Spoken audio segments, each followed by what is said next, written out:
As escolas particulares já comunicaram os pais os novos percentuais de reajuste das mensalidades para o próximo ano. E será que quem tiver inadimplente pode ficar impedido de renovar o contrato com a escola? E para falar sobre esse e outros assuntos, a gente conversa ao vivo aqui no Jornal do Meio-Dia com a superintendente do PROCON estadual, Gisela Simona. Boa tarde, superintendente. Boa tarde. Boa tarde. Superintendente, qual é a orientação do PROCON para os pais dos alunos que estão inadimplentes, que não estão dando conta de pagar a mensalidade? Então, veja que a lei, ela vem de fato dando esse direito para as instituições de não ter a obrigação de renovar o contrato caso aí o aluno esteja inadimplente. Por outro lado, a lei proíbe que você tenha aí qualquer outra sanção pedagógica, ou seja, proíba esse aluno de fazer as provas de final de ano, proíba a instituição de ensino, por exemplo, de emitir a guia de transferência, né, documentos aí para que ele possa fazer a matrícula em outro estabelecimento de ensino, seja ele privado, seja ele público, né? Então, o que há impedimento é essa, na verdade, é da renovação. Mas sempre é importante negociar, porque aí vejam que uma vez negociando, a instituição de ensino aceitando essa negociação e estando em andamento, você não está inadimplente e aí sim não pode ter também esse impedimento de renovar. Falando em negociação, o PROCON deu início na semana passada em um mutirão de renegociação de dívidas das pessoas, na verdade das reclamações que chegam até o órgão em relação à CAB e também à Energisa. Como é que tem sido o andamento desse trabalho? São mais de 3 mil, né, processos. Exatamente. Nós tivemos aí, esse ano de 2015, um aumento da nossa demanda, né, ultrapassando aí já a margem do que foi o ano passado, ou seja, ano passado nós fechamos com cerca de 18 mil processos instaurados no PROCON, já estamos aí, antes do mês de novembro, iniciar com mais de 25 mil processos instaurados. Isso fez com que a nossa pauta de audiências, inclusive, tivesse já marcada para março do ano que vem. Então, o que fizemos aí, em contato com os dois maiores fornecedores reclamados, que é a CAB Cuiabá e a Energisa, estamos em andamento com um mutirão de conciliação, onde realizamos já cerca de 990 audiências com a CAB na semana anterior, onde conseguimos aí resolver cerca de 90% desses casos e nessa semana e semana que vem fazendo esse mutirão com a Energisa. Isso fez com que todas as audiências agendadas para o período de janeiro, fevereiro e março do ano que vem, com esses dois fornecedores, fossem antecipadas então agora para esse ano de 2015. Superintendente, tanto em relação à CAB como em relação à Energisa, a reclamação do consumidor é sempre a mesma, é o preço. É o preço, né? E aí vale sempre registrar que é importante o consumidor conseguir fazer a leitura da sua conta, porque ela, de alguma forma, demonstra algumas irregularidades que podem estar acontecendo. E talvez a maior forma de você verificar isso é o seu histórico de consumo, que vale muito, né? Ou seja, você verificando em quilowatts-horas, no caso de energia, ou em metros cúbicos em termos de água, é sempre importante você verificar se naquele mês, né, de fato, é um consumo que tem a ver com o seu histórico dos últimos 12 meses, né, com o mesmo período no ano passado, e se não for, se há uma diferença na sua casa, né, quer dizer, aumentou o número de pessoas, eu estou fazendo algumas ações que não fazia anteriormente, que justificam esse aumento, ou não há.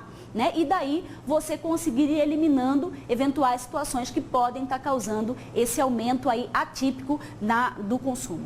O PROCON está orientando o consumidor também a observar a fatura de telefonia nessa próxima que chega por conta do problema registrado na semana passada em relação aos serviços que ficaram suspensos. Como que o consumidor faz para calcular o prejuízo que ele teve, que vai além dessa questão da fatura, dos 2 dias sem o serviço? Por exemplo, o cliente que deixou de atender, de receber, de contratar.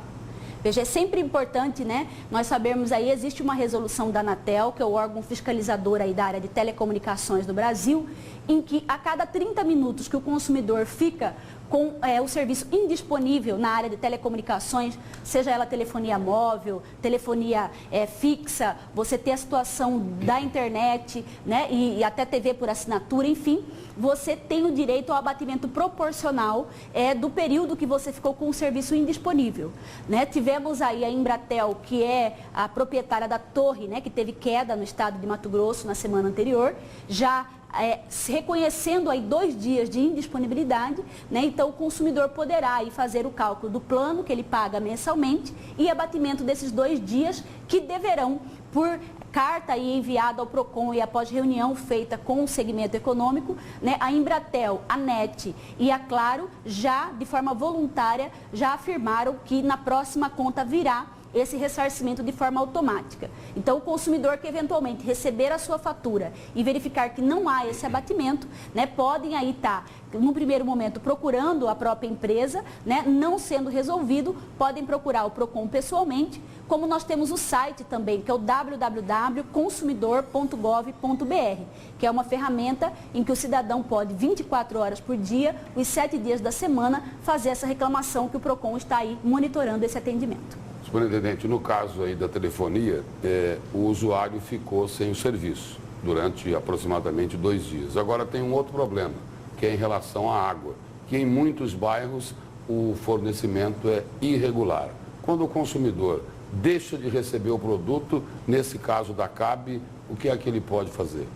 Então, vejam que, inclusive, isso não deveria acontecer, não pode acontecer, né? Por força de lei, a água é um serviço essencial, portanto, deveria ser contínuo e não existe, né? A Câmara Municipal de Cuiabá, inclusive, aprovou uma lei no sentido que o consumidor teria direito também a um abatimento proporcional, mas essa lei aí teve uma suspensão por ordem judicial, né? Então, nós não temos hoje um mecanismo de ressarcimento imediato dessa situação de ficar sem água. Agora, de você ser ressarcido automaticamente. Agora, é claro, e é sempre um direito do consumidor, toda vez que você tem prejuízos pela indisponibilidade de um serviço, que você pode aí fazer prova desse prejuízo e automaticamente você ser indenizado por ele, né? Pelo prejuízo que teve. Então, essa indenização, ela já não é mais via PROCON, mas pode sim ser via juizado especial ou até mesmo a justiça comum.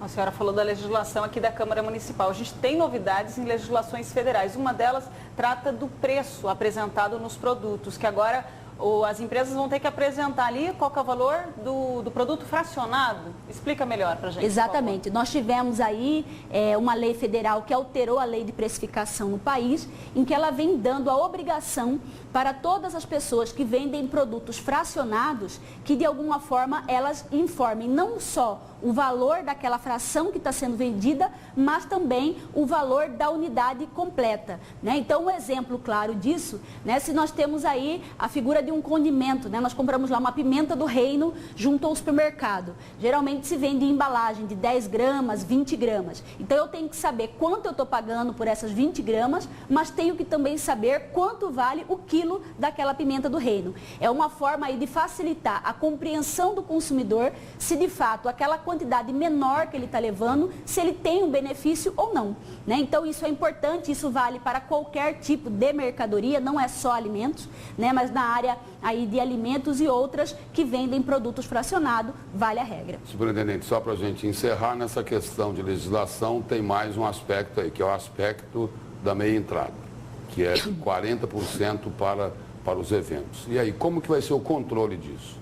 Exatamente, temos uma regra nova, né, que descontenta aí uma grande parcela da juventude, principalmente são os estudantes, porque a partir houve uma limitação. Exatamente, nós tínhamos aí que um evento tinha que ter 100% a disponibilidade de meio ingresso, né, e agora para o estudante tem essa limitação de no máximo 40%.